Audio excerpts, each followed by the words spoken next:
তাহলে আপনারা দেখতে পাচ্ছেন যে ওই দূরে একটা ছেলে কি করছে। আপনাদের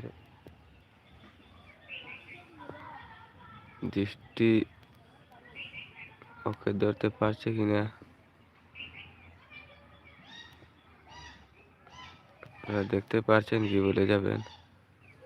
এই যে ছেলেটা সেটা হয়তো গরুটা চুরি করার চেষ্টা করতেছে। আমাদের এখান থেকে আর দুটো গরু চুরি হয়ে গেছে। আমি এমন একটি জায়গায় লুকিয়ে বসে আছি যাতে ছেলেটাকে দেখতে পারি এবং গরুটি চুরি করে নিয়ে যাচ্ছে নাকি সেটা